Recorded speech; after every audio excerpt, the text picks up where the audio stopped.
ಇವತ್ತು ಸೌತೆಕಾಯಿ ಅವಲಕ್ಕಿ ಮಾಡ್ತಾ ಇದ್ದೀನಿ. ಅವಲಕ್ಕಿನ ನೀರಲ್ಲಿ ಚೆನ್ನಾಗಿ ಕ್ಲೀನ್ ಮಾಡಿ ಅದಕ್ಕೆ ಸೌತೆಕಾಯಿನ ತುರಿದು ಹಾಕಿಟ್ಟಿದ್ದೀನಿ. ಇವಾಗ ಸ್ವಲ್ಪ ಹೊತ್ತದನ್ನ ನೆನೆಯೋದಕ್ಕೆ ಬಿಡ್ತೀನಿ. ಅಷ್ಟೊಳಗೆ ಒಗ್ಗರಣೆ ರೆಡಿ ಮಾಡ್ಕೊಳ್ತೀನಿ. ಜೊತೆಗೆ ಕಡಲೆ ಬೀಜ ಹುರ್ಕೊಳ್ತೀನಿ. 6 ರಿಂದ 7 ಸ್ಪೂನ್ ಎಣ್ಣೆ ಹಾಕಿ ಕಡಲೆ ಬೀಜನ ಚೆನ್ನಾಗಿ ಫ್ರೈ ಮಾಡ್ಕೋಬೇಕು. ಮೀಡಿಯಂ ಫ್ಲೇಮಲ್ಲಿ ಹುರ್ಕೋಬೇಕು, ತುಂಬಾ ಜಾಸ್ತಿ ಅದು ಸೀದೋಗ್ಬಾರ್ದು. ಕಡಲೆ ಬೀಜನ ಬೇರೆ ಒಂದು ಪ್ಲೇಟಿಗೆ ಹಾಕಿಟ್ಕೊಂಡಿದ್ದೀನಿ. ಇವಾಗ ಒಗ್ಗರಣೆ ರೆಡಿ ಮಾಡ್ಕೊಳ್ತೀನಿ.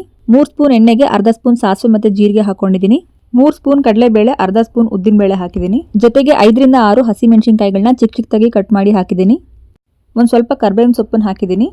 ಇದಿಷ್ಟನ್ನು ಸ್ವಲ್ಪ ಹೊತ್ತು ಚೆನ್ನಾಗಿ ಫ್ರೈ ಮಾಡಿಕೊಂಡು ಆವಾಗಲೇ ನಾವು ಫ್ರೈ ಮಾಡಿ ಇಟ್ಟಿದ್ವಲ್ಲ ಕಡಲೆ ಬೀಜ, ಅದನ್ನು ಸಹ ಇದ್ರ ಜೊತೆಗೆ ಸೇರಿಸ್ಕೊಂಡು ರುಚಿಗೆ ತಕ್ಕಷ್ಟು ಉಪ್ಪನ್ನು ಹಾಕಿದ್ದೀನಿ. ನೆನೆಸಿಟ್ಟಿದ್ದಂಥ ಅವಲಕ್ಕಿ ಮತ್ತು ತುರಿದಿರುವಂತಹ ಸೌತೆಕಾಯಿ ಎರಡನ್ನೂ ಮಿಕ್ಸ್ ಮಾಡಿ ಇಟ್ಟಿದ್ದೆ. ಸ್ವಲ್ಪ ಹೊತ್ತು ನೆನೆಯೋದಕ್ಕೆ ಇಟ್ಟಿದ್ದೆ, ಅದನ್ನು ಇದ್ರ ಜೊತೆಗೆ ಸೇರಿಸ್ಕೊಳ್ತಾ ಇದ್ದೀನಿ. ಇದಿಷ್ಟನ್ನು ಚೆನ್ನಾಗಿ ಮಿಕ್ಸ್ ಮಾಡಿ ಸ್ವಲ್ಪ ಹೊತ್ತು ಹಾಗೆ ಫ್ರೈ ಮಾಡಿ ಅರ್ಧ ಬಟ್ಲಷ್ಟು ಕಾಯಿ ತುರಿನ ನಾನು ಇವಾಗ ಇದ್ರ ಜೊತೆಗೆ ಸೇರಿಸ್ತಾ ಇದ್ದೀನಿ. ಜಾಸ್ತಿ ಕಾಯಿ ತುರಿ ಹಾಕಿದಷ್ಟು ಜಾಸ್ತಿ ರುಚಿ ಇರುತ್ತೆ.